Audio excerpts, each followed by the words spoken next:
So how do we make flipbooks in IlluGen? Well, good question. I'm going to show you two examples, one in 2D and one in 3D using geometry. So let's begin with the 2D example. Open this file, go right over there, double click on it, and then drag this pin, the output pin, and then use your best friend node, which is the sheet encode. And then, well, you only have one frame display. Well, that's because, well, the timeline is set to 0. There you go. So press R to reset, spacebar to play, and then,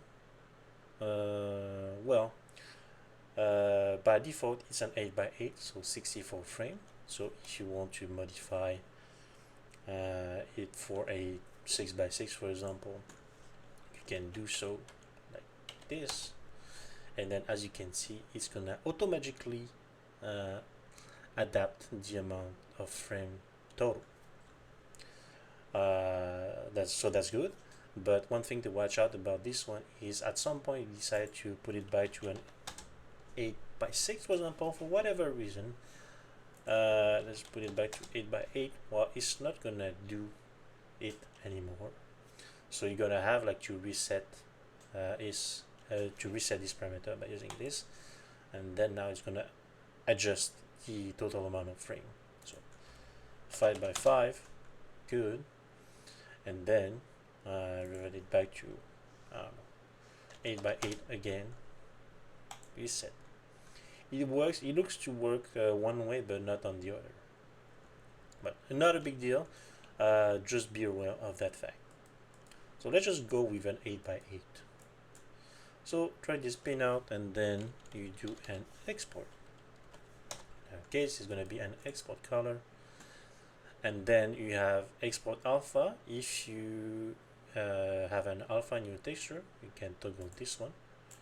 If you don't, well, just leave it as is, and then you choose the directory to where you want to export it. Change the name if you want. If you just leave it like this, it's just gonna take the default name and the default export folder. So let's go and export now. It's gonna ask me to overwrite because I already generated one previously. So overwrite,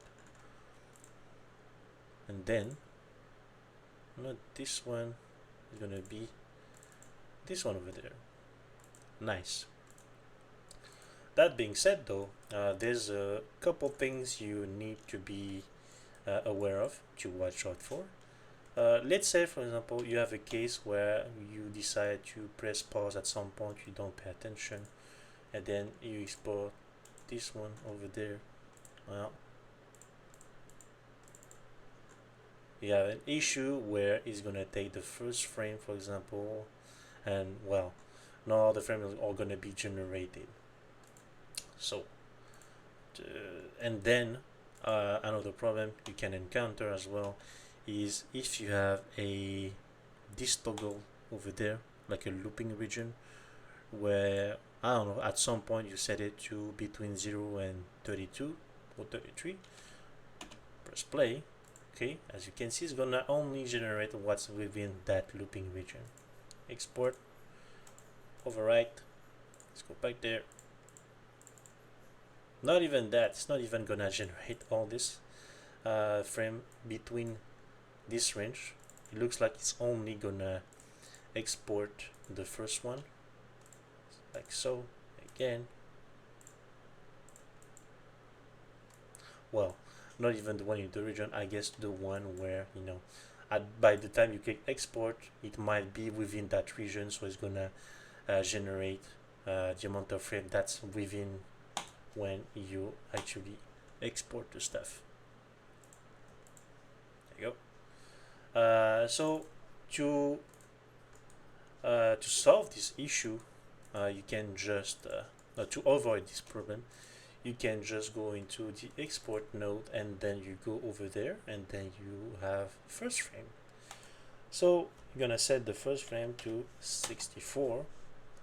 That way, well, first of all, you're gonna toggle off this looping region over there on the timeline, and then set the first frame to be the 64th one. So it's gonna have to be the last frame that's being generated.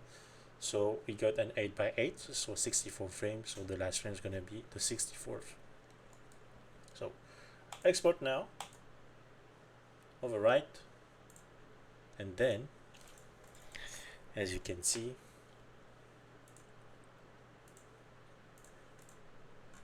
it generated our 8x8 texture.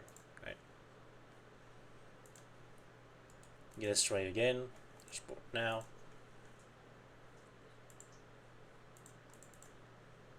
There you go. So now, what do we do about the geo example? Well, just go right into it. So you made a cool geo animation. You're like, oh damn, that could be a good stuff to render as a flipbook. Well, no problem. Just drag this pin out, and then it's not gonna be the sheet encode node. It's gonna be the render, the geo render to texture node, and there you have it. So right now you only see the sphere, but that's because the camera focus area is set to 50. So just increase this, press play to play the animation, and then yeah, you're ready to export. And then maybe adjust the focus area to 145, something like this, to maximize the texture space, which is a good practice to have when you're making texture. Maximize the amount of texture space when you're making a texture, to avoid waste and then having to use the cutout feature in Unreal to cut out this. Wow. Then you gotta use a sheet encode. Got your best run over there. There you go. You might also want to add a level node levels to adjust the brightness if you want. You can use auto level or play with the curve over there to adjust it to your own convenience. Then export it. This one is a grayscale, and then don't forget to set the first frame to the last one, 64. Export, overwrite because I already made an export earlier on, and then twisted plane. There you have it. So you can I really like doing geo flipbooks because you actually have perspective on it because they're 3D. So what you can do as well is play with the camera parameter.